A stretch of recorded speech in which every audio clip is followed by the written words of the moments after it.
Session of the Town Council in order. Please rise, please, for the Pledge of Allegiance. I pledge allegiance to the flag of the United States of America, to the republic for which it stands, one nation, with liberty and justice.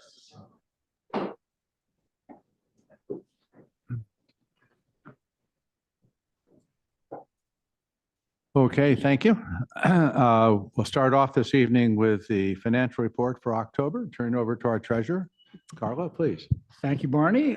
So the financial report that's in the materials reports through October of 2025. So that's 4 months out of the fiscal year, or 33%.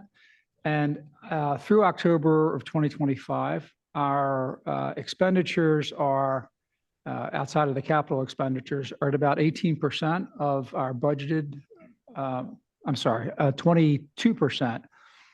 Make sure I got this number right here. 29% of our budgeted operating expenditures. So we are tracking slightly below what we've budgeted for in terms of incurring expenditures. You know, most of the operating expenditures are recurring monthly, uniform throughout the year. So that's good that we're staying within the 1/3 of the year that we have passed by. The revenue side, and I've said that for a few months now. Hopefully next month this story will change. But our revenue comes in sporadically, and the first big revenue number is next month. So first couple months of the year, first few months of the fiscal year, I should say, we are tracking higher than the same period a year ago. But in total, that's only 18% of the budgeted revenue for the year. Mm-hmm. So we'll hopefully next month we'll get a big number and kind of get caught up there. On the capital side, actually have spent very little so far this year. I think we've budgeted a total of about $850,000 for capital expenditures, $853 to be exact. And through October 31st, we spent only about $35,000. So well below our budgeted pace of expenditures for capital. A lot of details, both a summary and details in the materials for those who are interested. With that, I'll see if there's any questions that I or maybe Todd can answer. Any questions from my colleagues? Just very quickly, I did see the odd payment we get in October was a great deal larger than we've received in the past. I mean, it's still only a small fraction of the estimated we'll get later this month. But any clues to why we got a couple $100,000 in the past? We've gotten 50 or 60. It's all explained in an email we received with the distribution. I'll forward it to the council so you can take a look at it to see what the anomaly is or the delta is between what you see before. But it's probably too technical to go into now. No problem. Okay. But anyway, we're happy to get it, so it's fine. And the capital does not yet include, obviously, the cost of the bridge sidewalk, which I guess will be reflected next month. So there will be some. And also the paving. Nor does it include all the repaving and all the concrete work we just completed on. So that number will change, but still it's all with budget. So increased drastically. But not by too much, right? Okay. Very good. All righty. Anything else? Okay. Thank you. Thank you. Town manager's report. Sure. Thanks, Barney. I'll review some of the key initiatives undertaken by staff over the past month, and I'll try to be brief. Staff continued to review multiple speed camera vendors and contracts in anticipation of the town standing up its own speed camera program and initially potentially deploying a speed camera on Bradley Lane. Staff also met with Montgomery County Department of Transportation officials to review Capitol Crescent Surface Trail Phase 2 project, which is effectively the trail from Willow along 47th and then through Elm Street Park connecting to the Purple Line Trail, if you will. We have fully executed the CCST Memorandum of Understanding with MCDOT, and at this point, the Department of Transportation is simply waiting for the contractor to mobilize. A lot of the make work has been done, as you know, from utility pole relocations and the like. Yeah, and the town is going to do some improvements to the infrastructure over there in coordination with this work. And Dave is coordinating with the contractor to make those repairs initially prior to the other project improvements proceeding. Staff also communicated with Corso officials about the project status and the status of the temporary garage facility. Things are pretty quiet over there right now, but as far as we understand, they're still on track to meet the schedule that they initially laid out to the town. Staff communicated with Purple Line officials about Capitol Crescent Trail screening and lighting issues.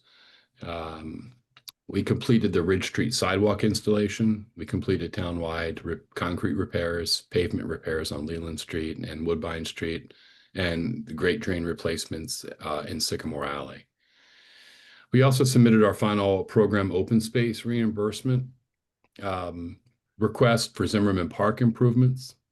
And the town received the full reimbursement, the reimbursement for the full grant amount, $337,500, out of a total project cost of $450,000. So the state POS grant paid 75% of that project, and we paid 25%. Staff also met with PEPCO officials to discuss storm response and power restoration efforts, which we have announced and reported in previous meetings. And we've also submitted our state fiscal year 27 state aid for police protection grant application. We began a speed study on East Avenue, and we also replaced the hydrants in Zimmerman Park. We've also researched temporary dog park opportunities for Zimmerman Park, supported the Community Relations Committee's holiday donation and gift drives, and we've provided project support to town committees. And finally, we did complete our FY25 audit. It has been issued to the state, and I'm happy to report that it's a clean audit.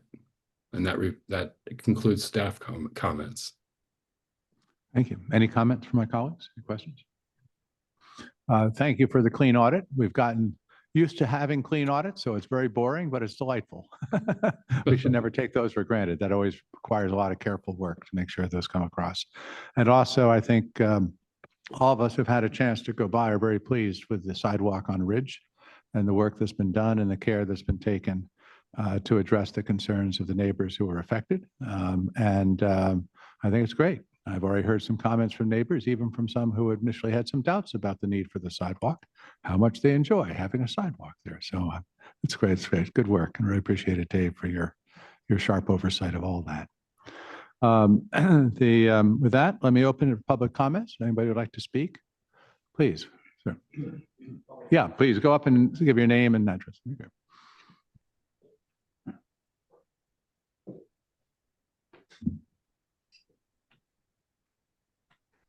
First off, pleasure to meet you all. I'm sorry, please introduce yourself. Lee Gehring, Yes, fine. Your resident, address, Lee? 6800 East Avenue. Good, thank you. Pleasure to meet you all. So I live on 6800 East Avenue with my wife, my 2.5-year-old daughter, Grace, and our 3-month-old Sally. Thanks for giving me a few minutes tonight and for your service to our town, and congratulations on your retirement, Vice Mayor Lane. I want to start with just a simple framing that I think may have been lost in the discussion.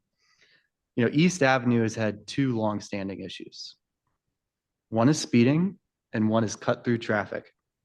And they are distinct issues, but in practice, they reinforce each other.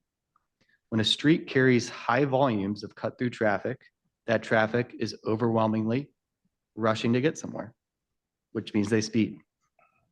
So we can analyze them separately, but we cannot reasonably treat them as unrelated. The first issue, cut-through traffic, is well documented in the 2020 AMT study. 42% of vehicles entering from Bradley Lane to East Avenue is cut-through traffic, 1 in every 2.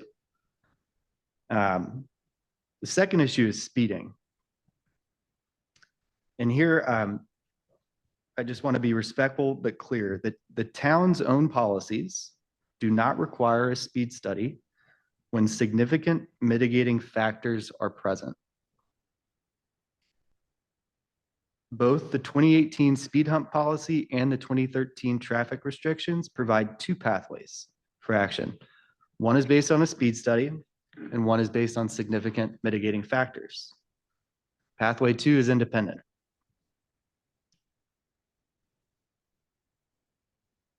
The policy explicitly allows the council to act even if a study shows no speeding. Every morning, I walk my daughter up East Avenue onto Stanford Street, and cars accelerate down East Avenue from Bradley to reach Wisconsin. Drivers come around blind driveways at speed.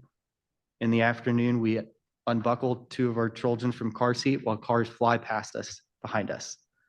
And this is not a new issue. Concerns were raised in 2017, then again in 2019, and then again today. It's 8 years. I respectfully request the council commit on record to hold a vote on the East Avenue petition at the December 10th meeting. The petition, as a reminder, is 2 speed humps, one between Stanford and Ridge and one between Ridge and Bradley, or a 3-way stop sign at East and Ridge. Second, the petition asks for expanded entry restrictions at Bradley and East, consistent with the AMT's own recommendation. While waiting for asphalt season, I would encourage the town to explore temporary modular speed cushions, similar to those used by MDOT, to provide immediate protection. I say this with respect. 8 years is long enough. Every delay leaves the street exactly as it is today. I appreciate your time and your service and your consideration, and thank you for hearing me. Thank you, Lee. Anybody else? Please, Deborah.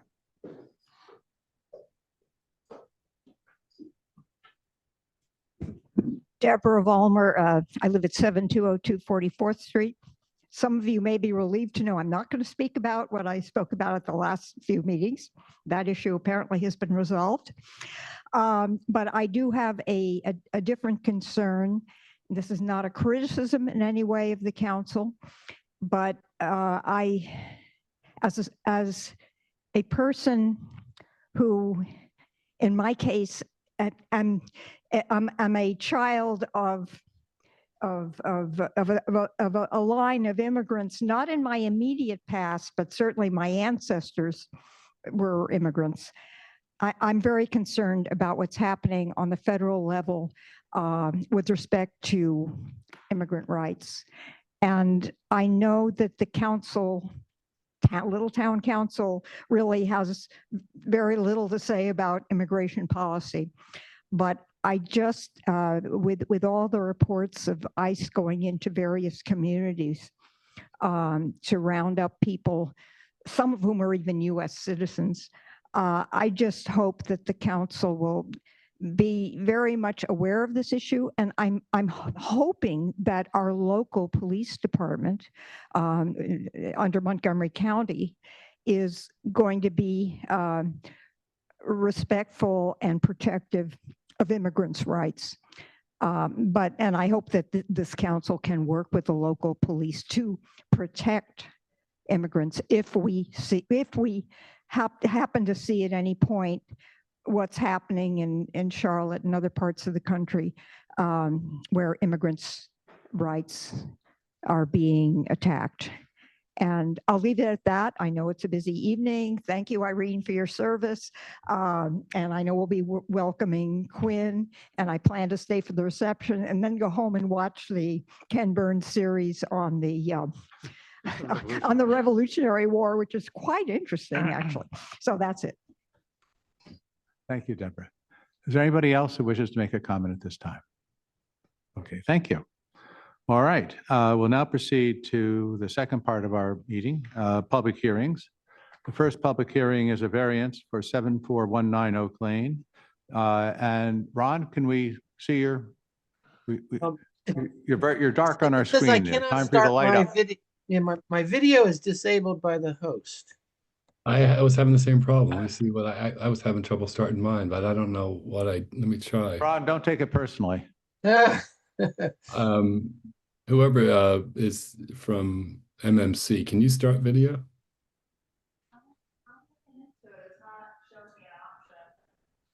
Okay. You want me to, I can log off and log Yeah. back in? Well, what, Ron, we hear your voice. We do know what you look like. It's okay. Okay. Try it now, Ron. There you go. There you are. Ta-da. Okay, good. All Don't right. get too Now close. that's it. That is better. Do you want to quickly review the operation here for the benefit of our the party asking for the variance of how we'll proceed? Yes, yeah, this is a variance hearing regarding 7419 Oak Lane. A staff report has been entered into the record. The hearing will begin with a presentation of the case by the applicant, and the applicant can please note that the council has had the opportunity to review your application in advance, so you don't need to restate everything that's in there, but please feel free to address what you'd like. After that, the council will ask its questions of staff or the applicant. Following that, anyone else in attendance who would like to ask questions of the applicant or make a statement in support or opposition will have an opportunity to do so. The applicant will then be given a brief opportunity for rebuttal. The record will then close. The council will deliberate and entertain a motion directing me to prepare a decision. Please note that that decision is not final until it's written up, and that usually takes about a week or so. So with that, do we have someone here from the applicant's Yes, side? we do. All A right. process of elimination. We've determined we have someone here to, please So go I- ahead. please, before anyone speaks, please identify your name and address for the record, and please wait till you are recognized by the chair. Thanks very much. Okay. I'm Daniel Rosenblum, living at 7419 Oak Lane. And I'm happy to make a few points. I realize that the council has already seen the record. So if I'm going on too long, please tell me because I haven't done this before. So basically we've requested this variance for the purpose of allowing us to park both of our cars in the driveway of our house rather than on the street. And we were motivated to do this by concern about the exposure of our cars or other cars that are parked in front of the house to possible damage from turning cars or trucks. And there was already an incident several years ago where that did happen. We didn't see it happen, but we saw the damage, and we're pretty sure it was based on that turn from Ridgewood onto Oak. That intersection is a kind of odd angle for those of you who've driven by there, and cars turning right onto Oak Lane have an exceptionally tight turn. When cars are parked there, they're very vulnerable, and we witness this all the time, especially when a large vehicle, a delivery truck or a landscaping truck is at the intersection. I actually have a video that we made one day, if anyone's interested in seeing it, showing a truck turning and then having to make a 3-point turn to navigate that turn. The traffic engineer of the town, and I think this was in the staff memo, has confirmed that expanding our driveway to allow cars to be off the street would improve vehicle flow at the intersection. Now, the reason why the variance is necessary is because the current dimensions of our driveway don't permit 2 cars to be parked in it. It's a very shallow front lot, and you can't fit the cars this way, end to end. They can only be parked side by side, but the driveway's not wide enough for a side by side. So the request for the widening, which would be about 3 to 4.5 feet wider than the current driveway, depending on where you are in the driveway, would allow the side-by-side parking. If the variance is approved by the council, we intend not only to widen the driveway, but also to implement a landscaping plan, which I think was submitted or is in the papers that you have, that we believe would improve the overall appearance of the whole front lot. The changes, we don't believe these changes will adversely affect our neighbors. And there hasn't been any public comment, which may or may not be an indication that there's no concern of that from the neighbors. And we basically think, to summarize, that this is the variance will create what I'd characterize as a win-win-win situation. It would improve traffic flow and safety at a difficult intersection. It would improve the curbside appearance of Oak Lane, especially in our lot. And it would protect our vehicles or other vehicles parked on that section of Oak Lane from potential damage. Good. Thank you very much. Appreciate it. Any questions for my colleagues? I had a couple Sure, of please. questions. Yeah. Yeah, thank you. So thank you for that information and the submitted materials. I just want to get an understanding of if you could have parked your two cars tandem, meaning one behind the other, that would have satisfied the request. Is that kind of like, so? Yeah. Or is it that you absolutely want the cars to be side by side? If we could have parked them, in a row, I think that would have satisfied. I mean, honestly, we'll spend a lot, if this is approved, we'll spend a lot of money to do the widening and the re-landscaping. We would prefer not to spend that money, if all things being equal. We probably need to repave the driveway anyway, but you could do that much more cheaply than the widening. Right. So it's really about, in our view, safety of traffic, but also specifically of our cars, that we're doing this. So I live behind, a couple of streets behind, and I was walking around and a couple of times to see just for myself, because I haven't memorized everyone's home. And the one time that I walked by, your garage door was open and it was empty. So I was wondering, is there a reason why you can't park that second car in your garage? So the garage is, I don't know, it was probably built in the 50s when this house was built. And it's barely big enough even for one of our not very big cars to fit in. It requires, you have to have like to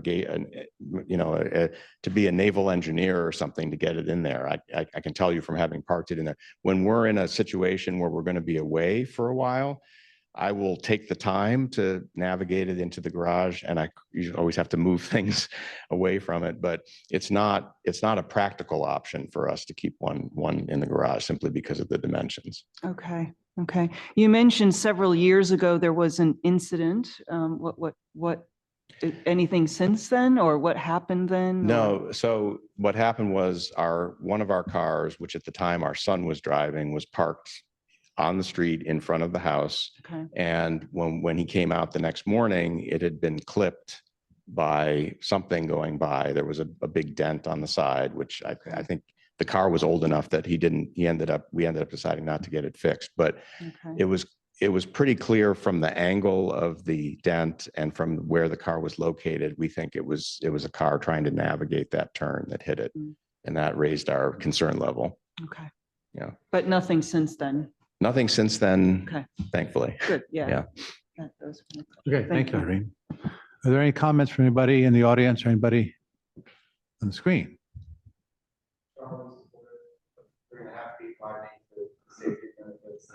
Okay, thank you. Any other? I just had a question. Yeah. I just had a question. Again, thank you for all the information. You said it helps other cars on this, like will other cars be parked there if your cars aren't there? Well, so other cars do park sometimes. I mean, temporarily people park on that block. So during the day when those cars are parked temporarily for deliveries or people, visiting somebody, it will help them during that temporary period. As far as sort of longer term parking, our neighbors who live on, it's 4139 Woodbine, so it's sort of a corner lot there, do park a car on that block, but because of the widening of the driveway, my understanding is, and I mean, Dave can expand on this, is that it will essentially create a no parking zone further out so that they will no longer be exposed to that turn problem, the problem of the right turn. Did I state that correctly, Dave? Yeah. Thank you. Yeah. Okay, any comments from my colleagues? Yeah, please, Carl. One, I'm glad you commented on the parking, because when I walked by the site recently, it seemed like there was a no parking anytime sign further south, I guess, but does it mean no parking all the way up to Woodbine? You mean closer to Leland and Maple? When you say further south, is that? Sorry, further north. My orientation right. On your side of the street, I noticed there was a no parking sign. This house. No, it wasn't. There was only one no parking sign, but it had arrows in both directions. So does that mean there's no parking permitted on Oak between Woodbine and I said Maple is the next one. I think on the east side, and Yeah. I'll have to refresh, I think there's an intent that there is no parking from a point toward Leland Street, to clear the stop sign at Oak and Leland, but I believe parking is allowed Okay. in front of 70. I hope it is, because if it Well, I mean, isn't, we've been the arrows violating. were in both that directions. That's also. why I didn't quite understand Yeah, it. yeah. Close Yeah. that. If there's not one, it's Yeah. missing. So probably worth looking at. So I'm supportive of this for two primary reasons. One is that the driveway is already non-conforming. So another 3.5 feet seems to be, if it was conforming and went to completely non-conforming, I might feel differently, but an additional 3.5 feet doesn't give me much pause. And especially because the road configuration there is very convoluted and turning movements. I was persuaded by the comments from our traffic engineer that doing this would improve road movements, turning movements through these rather complicated little intersections. So I just thought I would Okay, thank offer those comments. Any other comments? Sure, Going Irene? into the comments? Yeah, side of this? yes. Okay. So I wonder how many driveways are like this throughout the town that are fatter but narrow, no, let me think how Just many, more shallow. wider but shorter. Yeah.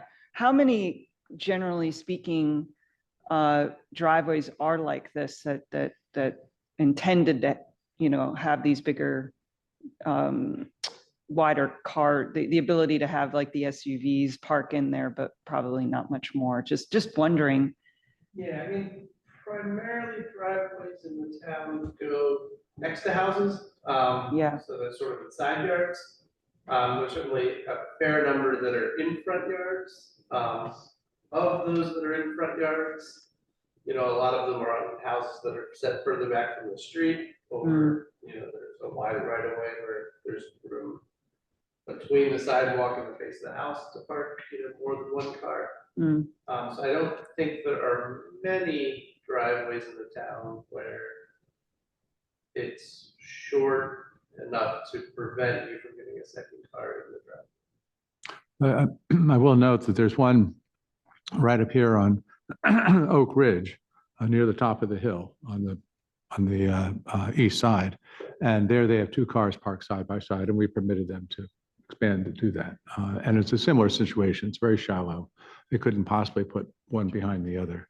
And I remember this came up when they got an EV and they wanted an EV charging spot. We worked that out. So it just. Yeah, I do want to caution about, when we look at these variances, I think about the precedent that's being set.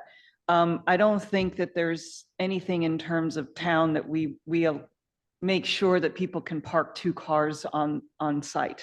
You know what I mean? It's an old neighborhood. There are curvy roads all over the place. There are strange turns all over the place. And when I was looking at this, I was concerned about, and thanks to Dave for answering the question about, are we creating a precedent so that effectively everyone will want to be able to park side by side and not in tandem? Where I understand that isn't the case here, Right. even for the applicant, but I don't also want to create the alternative, which is the expectation that, especially if it's a non-conforming driveway to begin with, that they would be that, you can park side by side because we allowed you. And because there's, the streets are such that there isn't, an issue. It's just the way that our grid system is, that everyone can use that as a justification. So I want to be kind of careful in thinking that through so that we can solve the issue at hand, but then not create another one that allows for, many other people to come through. So I think it's a fair point. I think the variance request that specifies that the driveway is not long enough to support cars in tandem is an important thing that we want to, no, I'm sorry, I misspoke. Cars in lengthwise, one behind the other. We'd want to make clear that that is one of the major considerations we're taking if we were to approve the variance. Yes. I will say, when I drove down and looked at it this afternoon, I came down Oak Ridge. I absolutely understood the point of the difficulty of turning right. I was driving, I was not walking. And indeed, when I swung out and turned, I realized there was no car parked right in front of your house, but I realized how much of the space I needed in order to make that right-hand turn. So it was also something else I think that we ought to note, that it is a problematic intersection. Any other comments? Okay. Is there a motion? Motion to approve the variance? Okay. Is there a second? Second. Carla? Okay. All in favor? Aye. Aye. And we will look, though, Ron, for a write-up that emphasizes the points that address Irene's concerns. So thank you. Okay. Go widen your driveway. But we actually, it takes a couple of weeks before you're going to get the opinion, but you've been approved formally tonight. Thank you. Okay. The second is a public hearing on an ordinance that we'd like to consider, which has to do with the authority for the town to use a speed monitoring system. At this point, Ron, is there anything you have to say or want to say in advance before we ask if there's anybody who wants to speak? No. Okay. Is there anybody who wishes to speak on this matter? All right. I presume that the residents on Bradley are well aware of this, so if they had concerns, they would presumably be here, but they're not, so we'll do that. Okay. Any other comments from my colleagues about anything in the draft that we ought to consider? Not so much the ordinance. I didn't have any comments there because we've been discussing it, but I do want to mention, I realize my time is extraordinarily limited in terms of being on this esteemed body, but I do want to recommend that alongside this ordinance that there is a development of a policy for how and when, just like the speed hump policy, to have a policy for this proliferation of what I expect there would be a lot of requests, put it on my street, put the speed camera on my corner, put, because everyone is going to be having this, the emails even this week about such things. So I would just recommend that there be some thought. Maybe it's hissy, maybe it's this particular body, but think about putting a policy together so that when there is a lot of requests, there is some level of rules around it. Right. Otherwise, it's going to become very unruly very quickly. So. Fair point. Good. We're in discussion now, Lisa. Thank you. Unless you wanted to make a statement about the. Go ahead, ask your question. That's all right. The question is, will this apply to the entire town or just the second one? The ordinance will apply to the entire town. Separately, we have a resolution that is covering solely Bradley. And the general sense of the council is, let's walk before we run. Let's try it out. Let's try it out on the boulevard, which is of greatest concern, which is the westbound side of Bradley. So that's the focus that we have. But the ordinance is designed so we only have to pass an ordinance once to give us the authority under any circumstances that we might vote upon to have a camera. As Irene said, we want to establish a policy so that it's clear to everybody the basis on which we will consider potentially putting in a speed camera. Which is the primary benefit of speed cameras is obviously safety, but there's also a financial aspect. So there may be towns that potentially will generate the vast majority of revenue. We're aware of the revenue issue. Our goal is that we not generate much revenue because we want the speed camera to be effective enough to slow down the cars. So we're not issuing that many citations. But we are aware of the revenue issues. Thank you. Are there any other comments? All right. Then is there a motion in respect to the ordinance? I move we approve the, what do we call it? The ordinance to authorize the use of speed monitoring systems in the town. To introduce, motion to introduce. I'm sorry, motion to adopt. Yes, thank you. Yeah. Motion to adopt, adopt. exactly right. Right. Okay. Is there a second? Irene? Okay. All in favor? Aye. Aye. Okay, good. Thank you. Great. Good. All right. Moving on to council discussions. As I suggested before in our closed session, I think it'd be useful to take up C first because Todd and Rich and Dave and I were on a call this afternoon with the State Highway Administration. Jonathan Brown, who's the Assistant head of Section 3, assistant engineer for Section 3, and also the consultant who has done the study. And you may recall, just by way of background, that they had done a draft study, as they promised, by Labor Day, recommending a number of different items. We then said we needed some time to collect our responses, which included consulting extensively with the Bradley Lane residents, collecting those comments, putting them into our own response to that, to the draft report.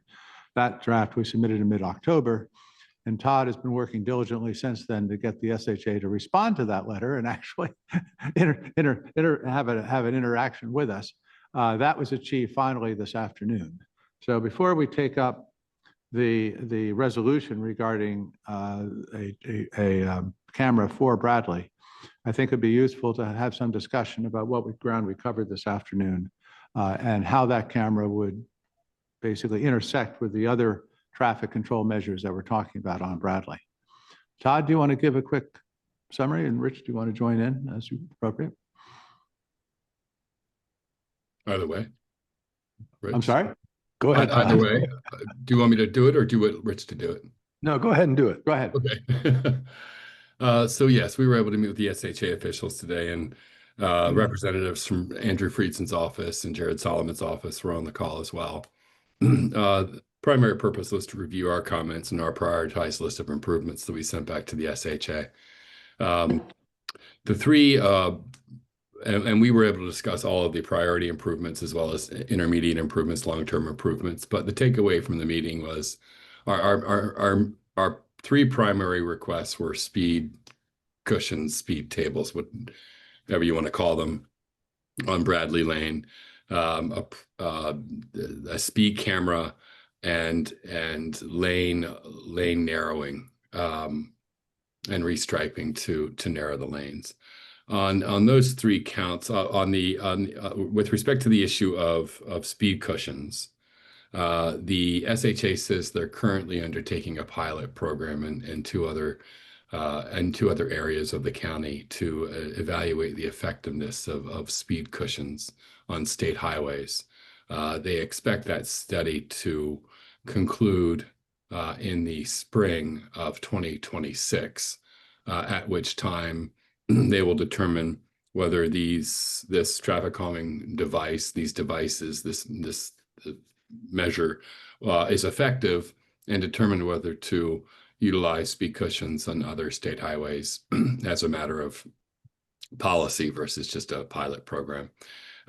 We won't know until the spring of 2026 what the results of that study will be. The SHA won't, and then ergo we won't.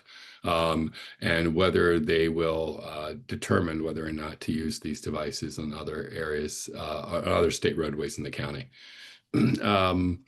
We pressed pretty hard on the fact that we expected to see some sort of traffic calming measure in the form of speed cushions or speed tables or speed humps placed on Bradley as an effective speed deterrent.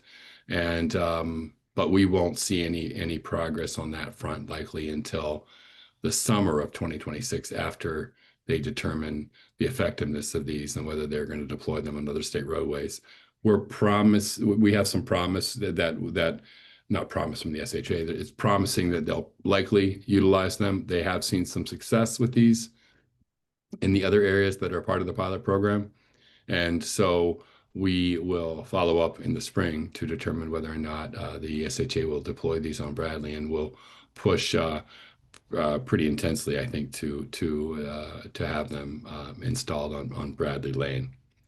With respect to speed cameras, we did ask the SHA about the application process, the identification of sites, the application process, and how long it will take them to review an application for a speed camera. We told them we could probably get an application to them by the end of the year. They said it would take 60 to 90 days to review that application and provide a response. Although we do have some form of pre-approval from the SHA based on previous discussions that they would approve a camera, request for a camera on that roadway. But officially or formally, the application review process takes 60 to 90 days. So we're looking at sometime Worst case scenario would be end of March for approval from the SHA.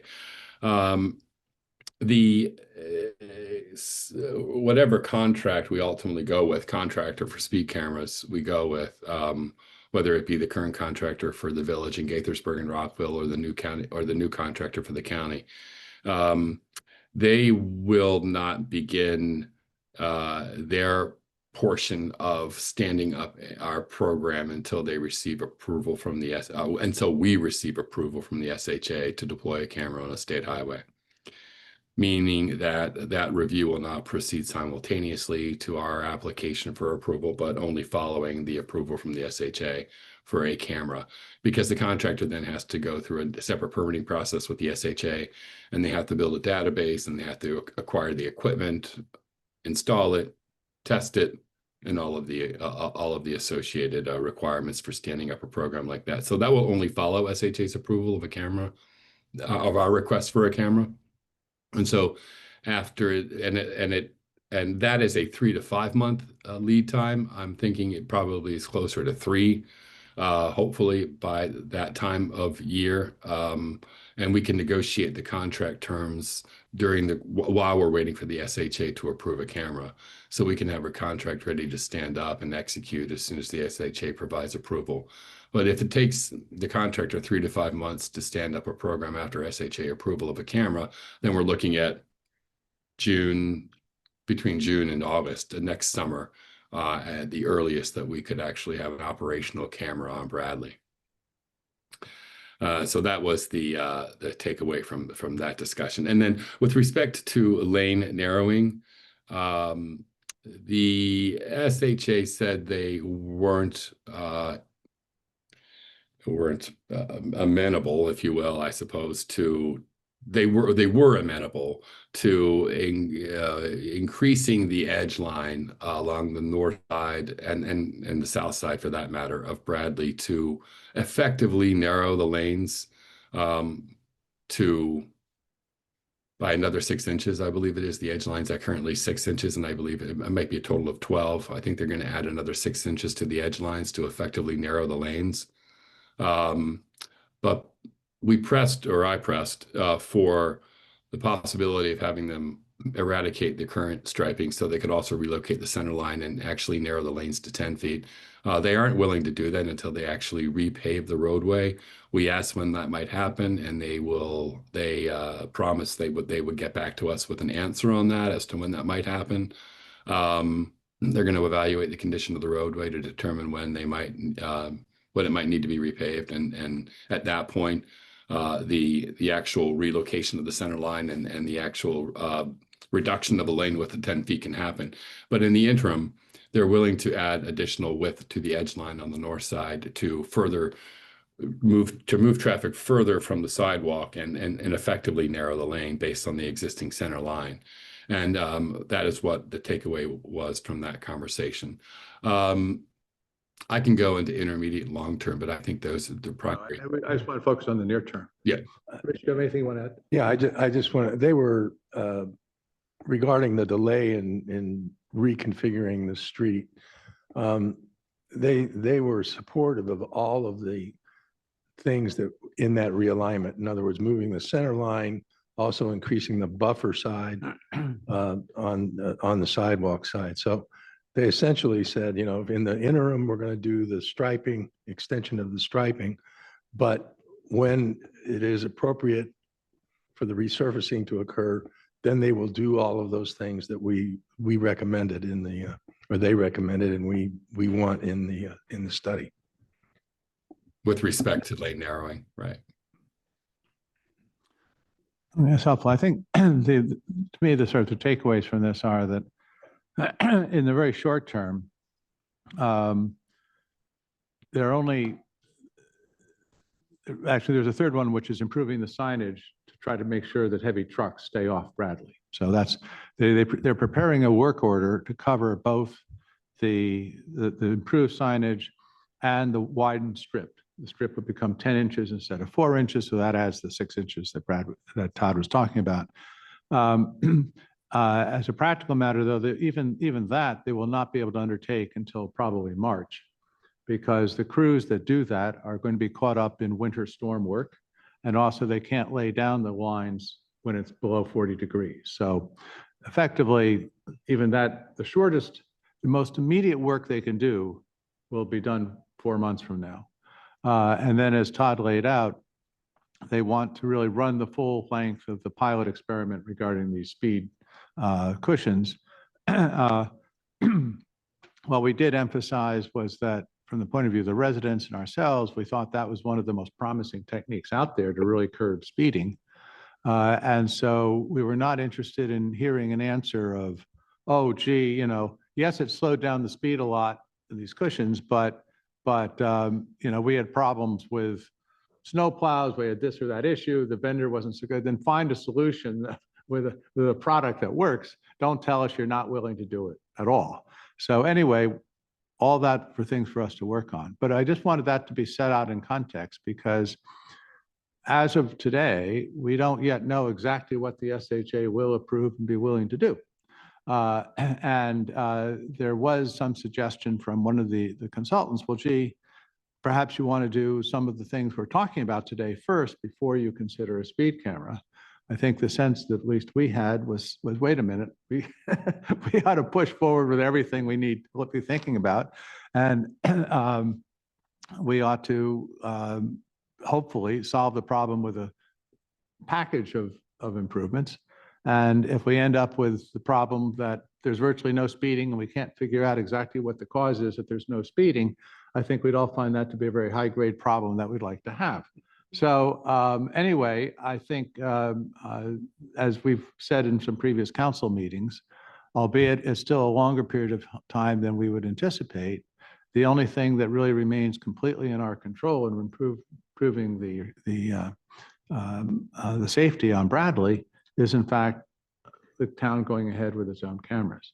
I'll also say that in respect to the other option that we had considered before of asking the county to put in a camera on the north side, the county has made clear that they don't even want to consider it as long as there are other options that are on the table that are being thought through. So we know that the county would not even consider this at all as long as we were considering things like striping and putting in speed cushions and so forth. So that automatically has pushed that potential option way down the road. So anyway, that's all by way of background. But with that, let me open up for discussion. Anybody who has any thoughts about the resolution that would call for us to go forward and look at contracts to put a speed camera on Bradley? I just have a question. Sure.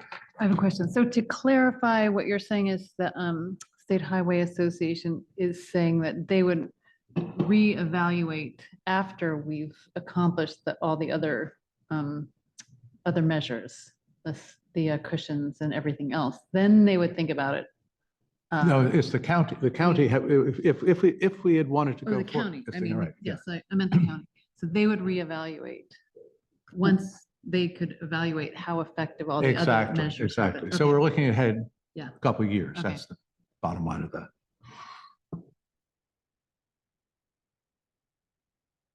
Any other comments?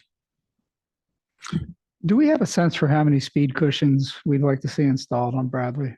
Yeah, they've actually, if you look on the report that they initiated, there are 2 speed cushions proposed. One, is it at Maple, is it Maple? Yeah, Maple, right near there, and then the other one up further towards Connecticut. So they were talking about. So just 2 and just westbound, I'm assuming? No, Both- it'd be both cross both lanes. And any idea how much that would cost State Highway to do? No, They would do it. they'll do it. We wouldn't pay for it. It's not us. They're doing it. I'm just wondering if there's a way to just pay them to do it. No, Take it out if they don't like it. Really, it's not they're vehement about the idea of doing these pilots. Yeah, and got it. seeing Okay. the effectiveness of these pilots. I And appreciate we everybody's pushed and we patience with pushed, all and this. they're going to complete the pilots, do the evaluation and tell us whether or not speed pumps are even feasible. So We have, by the way, taken note of the address. One of them is on Carroll Avenue in Tacoma Park. and the other is up near Burtonsville, way up county.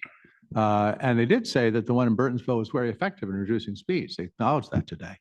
I think their major concern is how they fare over the winter with snowplows and, that sort of issue. But in any event, I think we'd like to find the exact location and encourage people to go and drive it and see what it's like. What they have in mind, and there are a couple of different forms, but one of them is that they would be, and we've seen these elsewhere, I think. They're actually pads that are about 6 feet wide. So a car cannot avoid going on it, but emergency vehicles and trucks can go between them. So it doesn't slow them down. That's the thought. And I'm sorry if this had been brought up, but there's no possibility of putting stop signs as an immediate measure as they're studying these speed cushions. No, the stop sign was essentially a non-starter because it wasn't an effective measure to slow the traffic. It's not, stop signs are not a traffic slowing mechanism. People are going to drive up to them and stop, but it doesn't stop the speeding until you get to the stop. They did not want a stop sign. I only mention that because then we could utilize our off-duty police officers to make sure that the stop sign is being adhered to. Yeah. So we would have them on our streets, even though the stop sign would be on the state road. Yeah. So. Okay. Any other comments on the resolution? Is there a motion regarding the resolution? Motion to designate Bradley Lane for the deployment of a speed monitoring system. Second. Second. Okay. All in favor? Aye. Okay. Todd, you have your authority to proceed with discussion with vendors and see what we come up with. But we will, as we've noted everybody, and you've been very good about this, Todd, this is a process. Nothing's going to happen tomorrow. And we've got a lot of work to do, and also work that we have to do internally, including training someone in the town who would be able to formally approve the citations that would be issued. And so this does require additional work, but we know that speed cameras work very effectively, as all of us who go on Connecticut Avenue through Chevy Chase Village are well aware. So It may be worth mentioning how this would actually work. please. So that if we put up a speed camera, the vendor would essentially be tracking the speeds, and through a process that they go through, send a notice of violation to the town. The town has to review it to make sure that it's appropriate. It's an appropriate citation, and then it would be sent out. So the final say for whether or not a violation occurs is with the town. And so we have to train a town person to be able to be authorized to do that. And if someone is upset about not being cited, the first party they will complain to is the town. So, Yeah. all right. Anything else? Okay. Before we get to the final business, is there any other new business that we should consider? Anything to raise? Okay. Well, with that, we have a resolution that I'd like to hear for us to nominate Quinn Tran to be a replacement council member, replacing Irene Lane, who we're very sorry to see leave. Do I hear a motion for that? So moved. Okay, a second? Second. Okay. I refuse to vote for that. She can't leave. All in favor? Okay. We welcome Quinn to join the council of the town of Chevy Chase. Very grateful that you accepted Yeah. our request that you do so. Quinn, please come and have a seat. We can switch. And you have an oath of office to take. Normally, at least 2, if not 3 people are taking the oath of office at once, but tonight you are all by yourself, so. Lucky me. Thanks, Irene. Do you have who has the oath that Quinn has to state? Blank looks by. Yes. Quinn, Dave, do you have a copy of the oath? But you can get one quickly.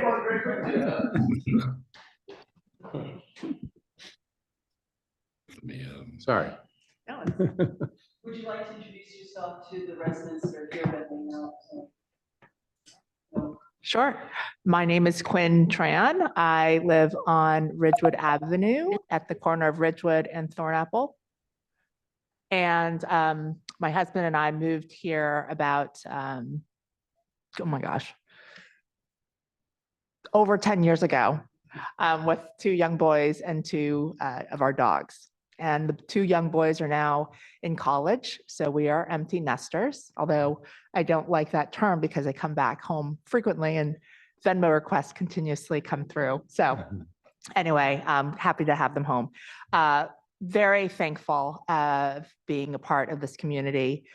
People like Irene really make it an exceptionally special place.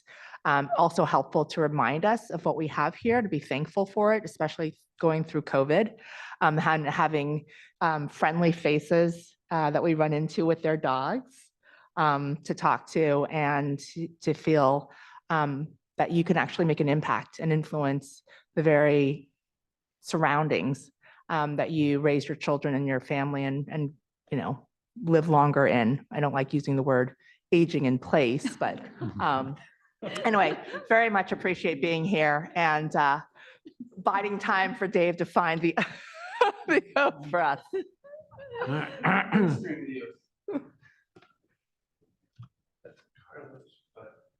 Oh, okay. You can simply use your name instead of Carlos. Okay, good. I like repurposing, you know. Should she stand, Ron? Yes, you should stand. Okay. Do I need to do anything with my? Yes, you can raise your right hand. Okay. I, Quinn Tran, do swear and affirm that I will support the Constitution of the United States and that I will be faithful and bear true allegiance to the state of Maryland and support the Constitution and laws thereof, and that I will, to the best of my skill and judgment, diligently and faithfully, without partiality or prejudice, execute the office of council member according to the Constitution and laws of this state. Thank you. Thank you. Yeah. Dave will sign that as well. And we'll make sure the bottom of the form reflects the proper expiration based on Irene's term. I didn't hear what you said, Ron. Oh, we'll have a copy of that signed as well. And we'll make sure the bottom of the form reflects the expiration date of the term based on Irene's term. Okay. Thank you. Okay, well then one last resolution is because of this change on the council, we also need to make some changes in the designated positions of people on the council. So I would like to recommend that for the remainder of this council year, I will remain as mayor and Carl will remain as treasurer. That Rich will step up and become vice mayor. Tom Leonard will become the secretary and Quinn Tran will be the community liaison. Is there a second for that? I second. Okay, all in favor? All right. Mr. Vice Mayor, congratulations. So great to have you on. That's great. Okay, I think that's it. So with that, we can adjourn and we have about 25 minutes before a celebration for Irene at a reception and welcoming Quinn. And I hope people can stay and others will be coming. So we look forward to that event and some very good eats that have been arranged and some special words and presents. So, yes. Yes. Council meeting adjourned. Okay, this